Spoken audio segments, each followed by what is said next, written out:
can't take this. Another one gone?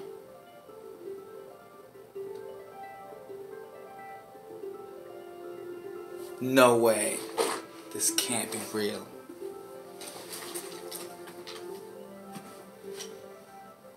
Another one too soon.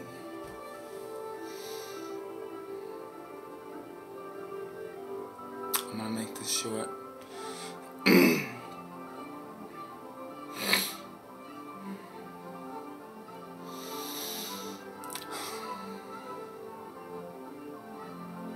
What must we go through to realize that we have an individual problem amongst a collective society?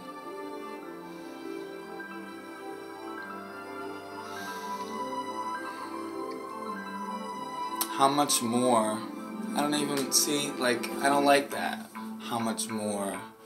What do you have to see to realize that? It's like a parent just pointing fingers at you, man. I don't want to be like that. That's not truly me.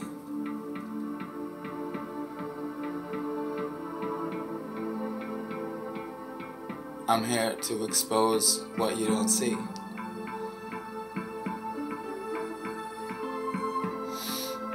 So,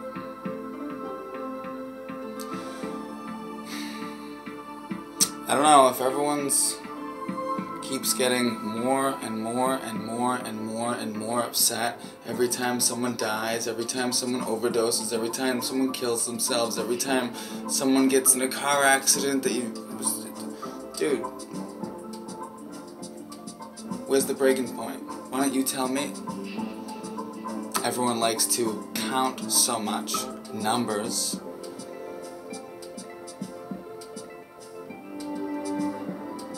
Why don't you tell me where your breaking point is? Because as far as I can see, the majority of people are saying, I can't take this anymore. I can't believe this is happening. Please tell me this isn't real.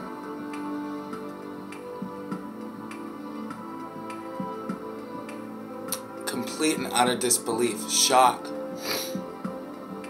And life's going to be shocking and have its shocking moments. And it's quick transitions, no matter what. That's part of it. It's part of the game. But this game that we're talking about right here, that people lose dramatically, very early, this game is our game. Alright? It's our game. We're losing terribly. And see, the thing is that if there's good energy, there's bad energy, right? So if it's good for good people to stay alive, and it's bad for good people to die, and then people say, oh, well, my mind isn't me, or I got taken over, or something came over me, or that wasn't like me, or... Let me turn this shit down. Or that wasn't like me, or... Then all of a sudden you're talking about separate things. So what is it? This good person is now gone.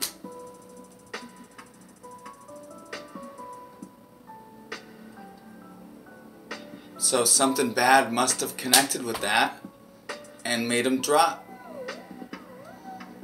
You could even say that people are allowing, maybe unknowingly allowing, these negative things or bodies or energies or mentalities, thought processes, patterns.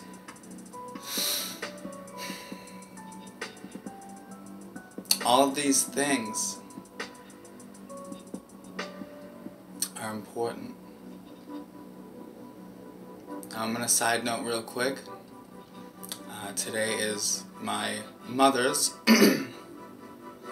53rd birthday. 5-3. My mother was born 53 years ago. 2/6/66. beautiful thing. Life, birth, children, the whole process, you know, the in, out, the boom, we go in, and then it comes out. If you look at it, man, the whole thing's wild, and it's amazing, and we should be appreciative of it no matter what point we're at in it, or what perspective our minds and emotions are in that moment. You know, something could be given life that isn't good. And then, in that perspective, we don't like life, quote unquote. Life is beautiful. So, happy birthday, Mom. It's the first time I said it today. She's not with us. She died. Almost 13 years ago. Almost 12 years ago, sorry. I knew that was too much. My mother died from an accidental overdose. She didn't intend to. She didn't necessarily want to be here on some of her days. And she struggled very, very much, very deeply, on multiple levels for many, many years. She struggled with alcohol. She ended up stopping drinking because she got too emotional because her brother had passed a number of years ago. Try not to get too specific. She stopped drinking, her back had issues, and she started with prescription medications. I'm nervous, you can hear it obviously. She started with prescription medications. As well as being on anti-anxiety and things like that for a number of years. And, you know, it took over her life. It affected me greatly, specifically, directly, indirectly.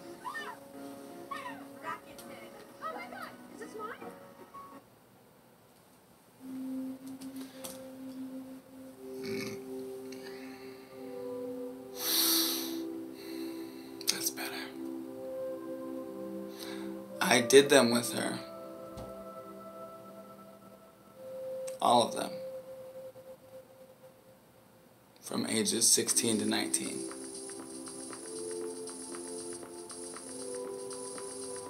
I was doing Oxycontin with my mom at age 17. Okay?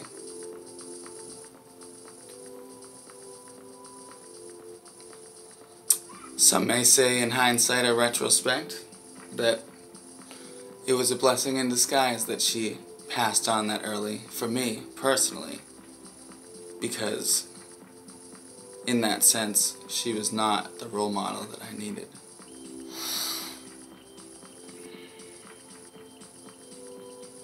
So, happy birthday, Mom. That's a little background on my history with death and losing someone and drugs. I don't do drugs. I don't do coke. I don't take pills. I don't even like to drink, honestly. I call it the alcohol realm. I'm not kidding.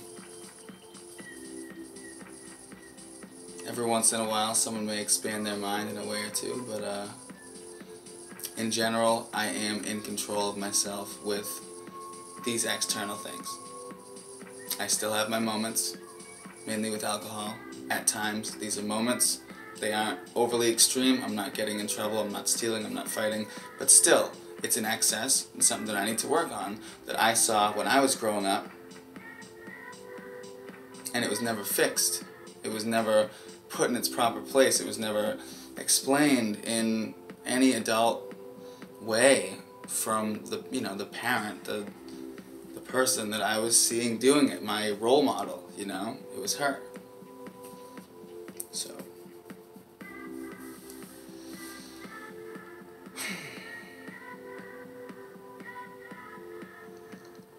I think it's really important that I take a sip of water. Hold on.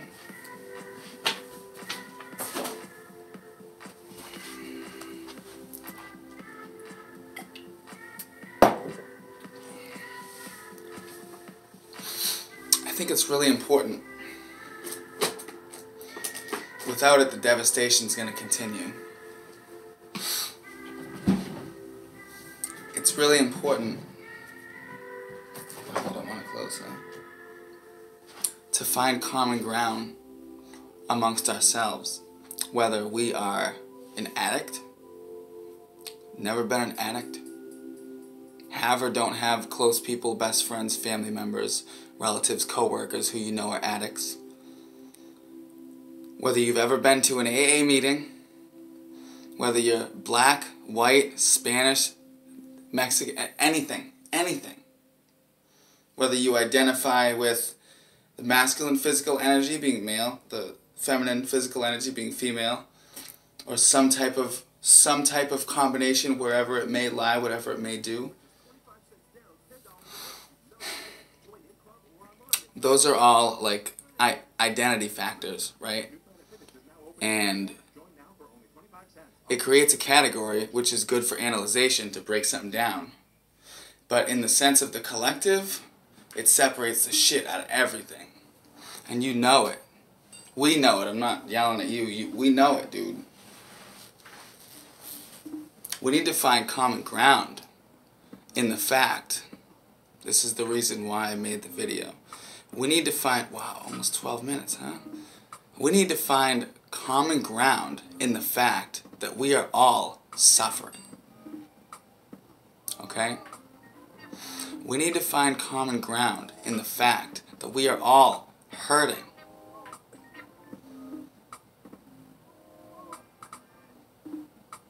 We need to relate to each other. We have these walls, these blockages, these constructs, these separational factors. And they're like hurdles. You know? We can be closer to each other in general. I mean, you know, it can be pretty simple.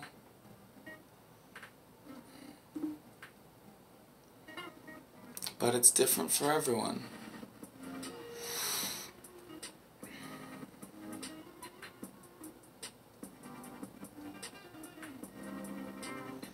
It's very important for us to express ourselves truly, properly, and when we're ready, openly.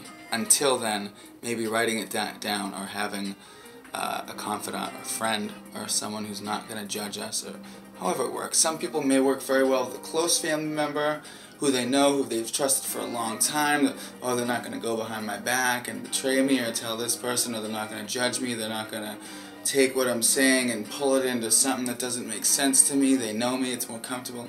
And then other people might be like, yeah, well, you know what, all these people know me and they know the little things that I do.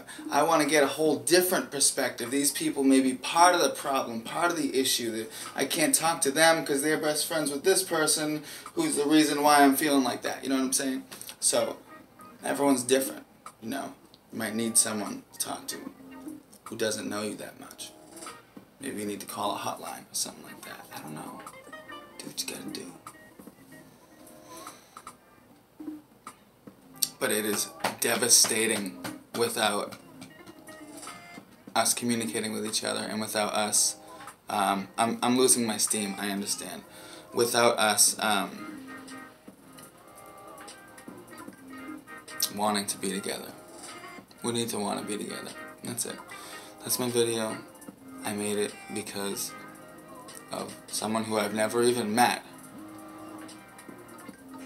but I talked to on Snapchat and Facebook and stuff like that, and just knew that I can hear her voice. I've never heard her voice in my life.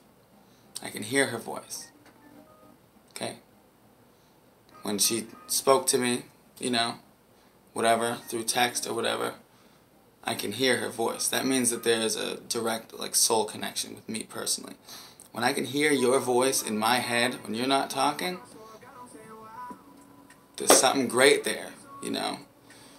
So, people passing away, taking their lives, overdosing, depression, anxiety, lostness, separation, isolation, the dualistic mentality, is this right, is this wrong, should I, shouldn't I, yes, no, good, bad, you know, am I or aren't I? What about existence, man? Because you can separate all the shit you want, but in the end, we're all in this shit together, and that's it. Now we're all in this cell, right? And we can make it fucking die, and we can all just perish, okay? And continue our shitty fucking lives, excuse me, and continue certain parts of our shitty lives that are still happening, that we may not understand, or that we may not know how to change, or we just don't know what's going on in general, but we're still frustrated, we're still internally hurting, and we're not getting it out properly, and when we do, we might be lashing out, or maybe you're someone like me, you might not be able to see it because I have a good physique, but if I'm really upset or emotional, I will overeat. I will fucking eat, dude. I will eat, man, until I feel heavy enough to where what's going on inside of me can't be talking anymore because I'm just so weighted from, like, the food, you know. It's not an enormous issue, but it's an issue. I've been doing it my entire life, and I didn't realize it until I was with someone who had an eating disorder about 2 years ago. So, we all do things. We all do things. The sooner that we can come together as a whole, in general, and have a common base, a structure, an infrastructure, if you will, okay? Building upwards on the fact that we are all here, that we are all have our own hurts and needs, and that most of us aren't doing everything that we should. Basically all of us. But for those people who are doing very, very good, or who can't be told what to do, you're doing great. There's always room for improvement. I love you. I made this because of Haley's passing.